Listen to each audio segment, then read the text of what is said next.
What if the sweet granny next door or the caring nurse you trust had a deadly secret?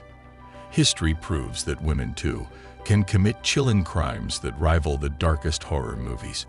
These cunning and ruthless femme fatales didn't just break the rules, they shattered them. Get ready to uncover the shocking stories of women who turned the world of crime upside down. You won't believe what they were capable of. Number 10. Elizabeth Bathory, the Blood Countess. Elizabeth Bathory, a Hungarian noblewoman of the late 16th and early 17th centuries, is infamous for her horrifying crimes that earned her the title of the Blood Countess. While some aspects of her story have become the stuff of Gothic legend, the truth is equally chilling. Bathory was accused of torturing and murdering hundreds of young girls under the pretext of hiring them as maids at her castle.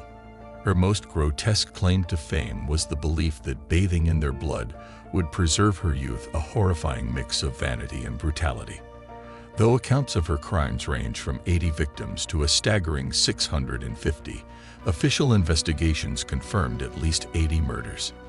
In 1610, she was arrested and confined to her castle, where she died in 1614.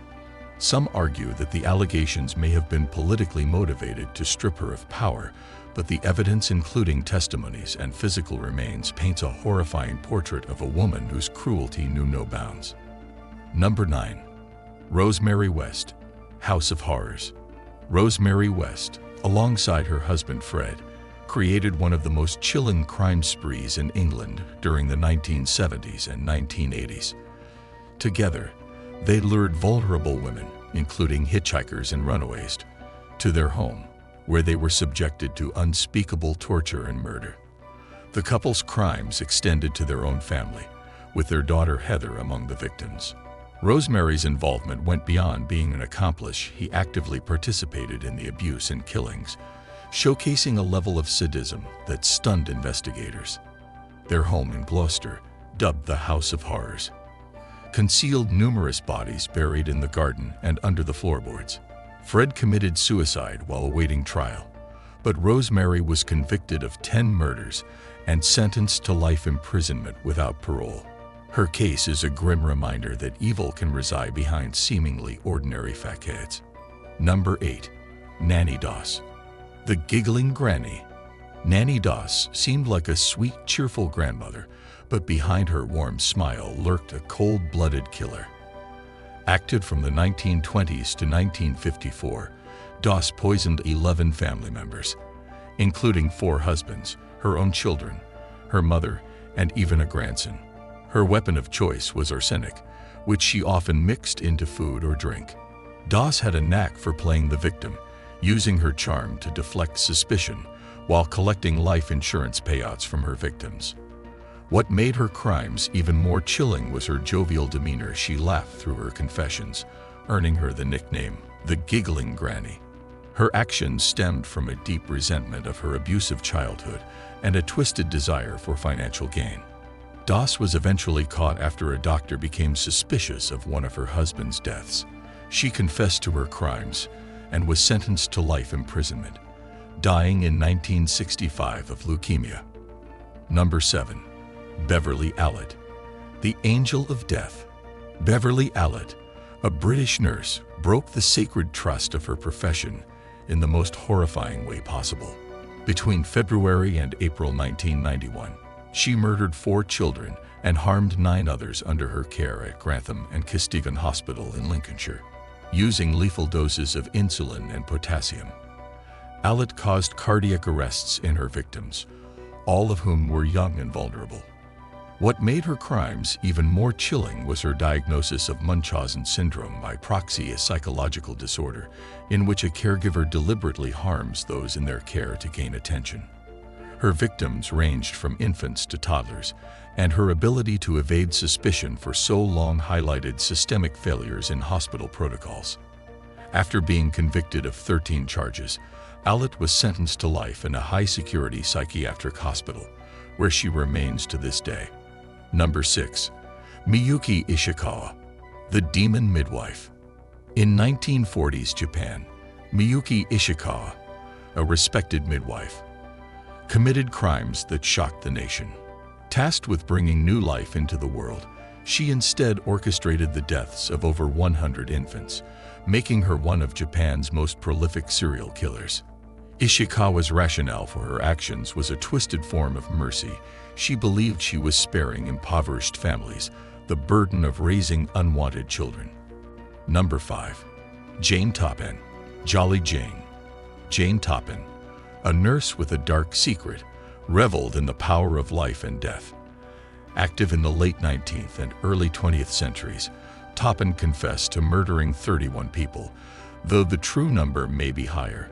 Her victims were often patients under her care, whom she poisoned with lethal concoctions of morphine and atropine.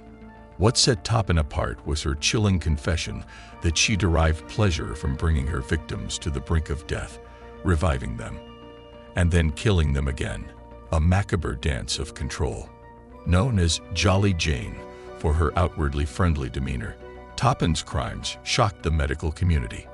She was eventually caught after a family became suspicious of multiple deaths in their household. Found not guilty by reason of insanity, Toppan spent the rest of her life in a mental institution, leaving behind a legacy of horror. Number 4. Leonarda Cianciulli, the soap maker of Correggio. Leonarda Cianciulli's crimes are as bizarre as they are gruesome. In 1939 and 1940, this Italian woman lured 3 victims to her home with promises of employment or advice. Once inside, she drugged and murdered them, using their bodies to create soap and tea cakes. Her motives were steeped in superstition. Cianciulli believed human sacrifices were necessary to protect her son, who was fighting in World War II.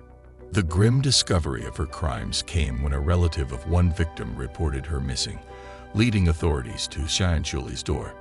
Her chilling confession detailed how she boiled her victims' remains and turned them into everyday household items.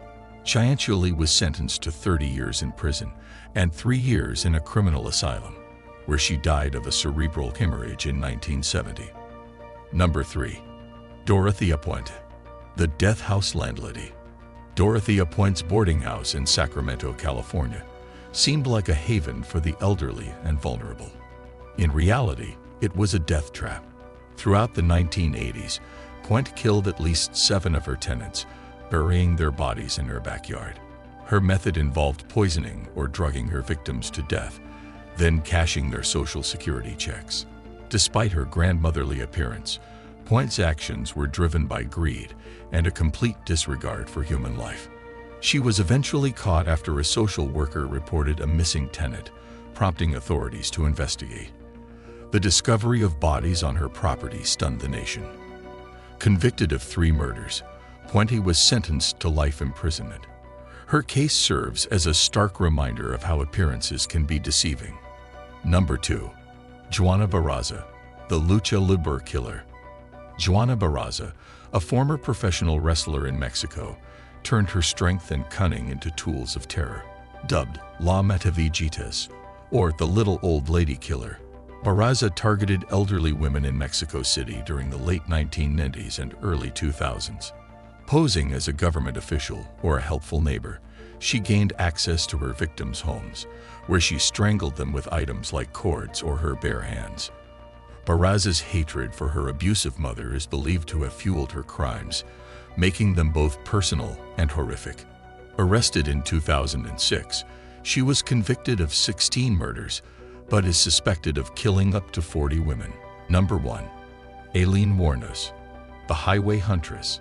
Aileen Wuornos is perhaps the most infamous female serial killer of modern times, her life the subject of numerous films and documentaries. Active between 1989 and 1990, Wuornos killed 7 men along Florida highways, claiming they had assaulted or attempted to assault her while she worked as a sex worker. Her murders, carried out with a .22 caliber revolver, were fueled by a combination of desperation, trauma, and rage. Wuornos' troubled upbringing, which included abandonment and abuse, set the stage for her descent into violence. Despite her claims of self-defense, the evidence suggested premeditation. Convicted of 6 murders, Wuornos was sentenced to death and executed in 2002. Her story remains a haunting exploration of the intersection of trauma, poverty, and crime.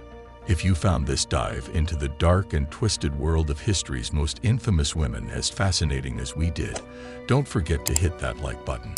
For more mind-blowing stories and chilling tales, subscribe to our channel and turn on the notification bell so you never miss an upload. Share this video with your friends, but maybe double-check their alibis